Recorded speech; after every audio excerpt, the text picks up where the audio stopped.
So, g'day people, how you going again? It's a beautiful 35-degree day in Melbourne. Actually, it's a bit hot, a bit muggy. And today, we're going to talk about freedom of speech and the right.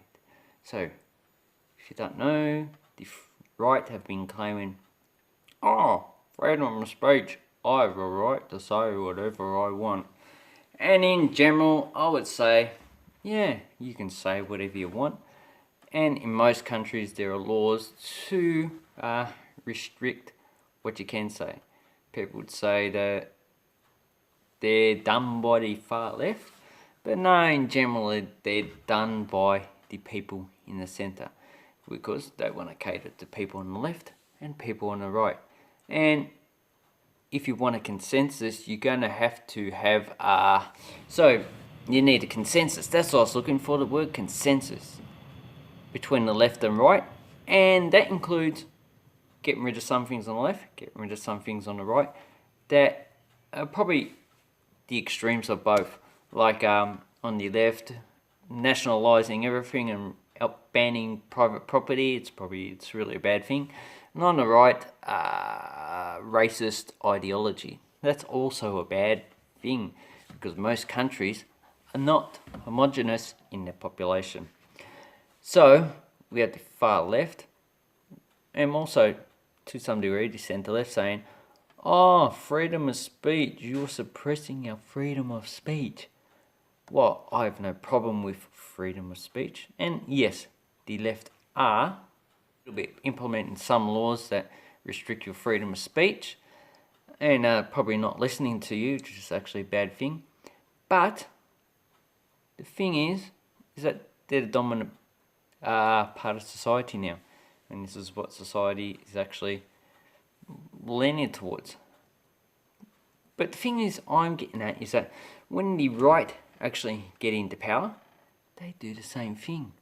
And it's funny how the right claiming freedom of speech when in Hungary, Viktor Orban is actually trying his best legally to suppress the freedom of speech.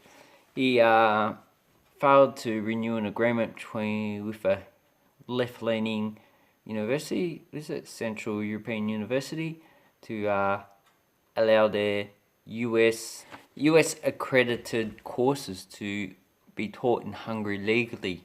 So he's not renewing that, so they have no choice but to move to Vienna for those courses. Local ones would still be taught there, and they'll still do some other things like research. But to me, that's a fucking repression of someone's freedom. Because just because the left-wing university, a right-wing party, decided it doesn't like that, and it's going to try and shut its mouth. So that's really funny. As well as Viktor Orban's trying to curb judicial independence, so he's trying to get under his thumb so the judiciary will actually do what he wants. And also, well, this is not exclusive to Hungary, he's also trying to enrich his fellow mates. We have that in Australia, and actually no one really likes it, but the population is pretty stupid not to actually do anything about it. And also, Viktor Orban introduced what they call the slave law, which increased the overtime that you can legally do from 250 to 400 hours. And while I don't see that a problem, I would say in Hungary, because the jobs are harder to get, then a lot of people have no choice but to do whatever the boss says. And also, they cannot pay for the wage of that overtime for 3 years. What? You cannot pay for 3 years to overtime? God. Me? If a boss didn't do that for a month, I'm gone. Bye-bye. I'd rather be unemployed than work for that cunt.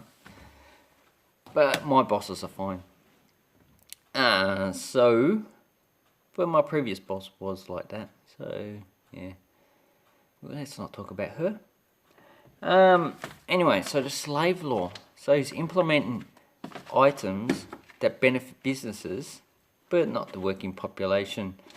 And that seems to me a right-wing thing to do. And also you have Russia. So Russia, is a right-wing government, and basically they suppress your freedom of speech. Well, basically killing you if you're opposed to the government. There's been a lot of journalists that have actually been killed because of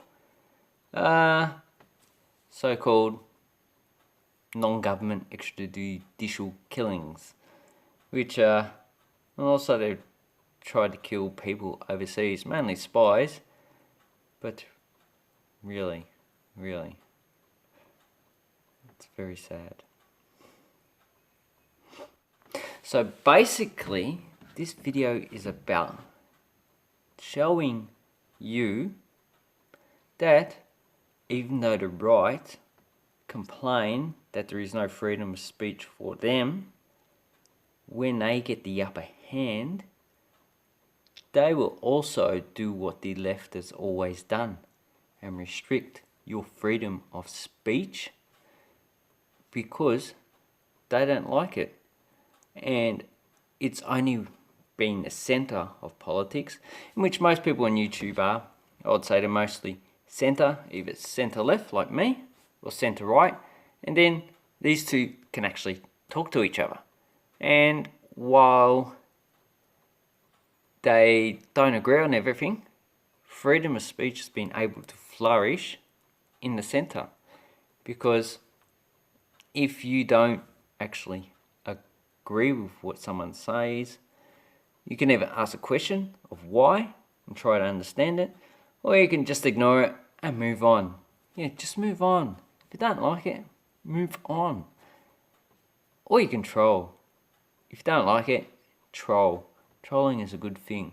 It actually makes you feel better. Moving on also makes you feel better as well. And now you're probably thinking, this guy's crazy. He's crazy in the head. So, I would like to ask the left to give the right a little bit of freedom. Not only that, give the left a little bit of freedom in what they say, because apparently you can't make jokes about gays and homosexuals that are not really offensive now. You just can't say anything. Oh my god. I'm sorry. I didn't mean to be white male. Shit, that's the most offensive thing actually there is. Fuck you SJWs. Gee, what am I going to do now? I can't say anything because everything I say is wrong. And that is why the right have taken the mantle of freedom of speech, because those small fuckwits in the left have tried to drown everything out. And we actually need to get rid of this. Okay? It's your right to be offended. And, well, I've said what I've got to say. But keep talking, I just blubber on. So, hope you enjoy your day. Don't cause harm to anyone. And if you're offended, just move on. Just move on. Move on. Life is short. Don't go out being offended.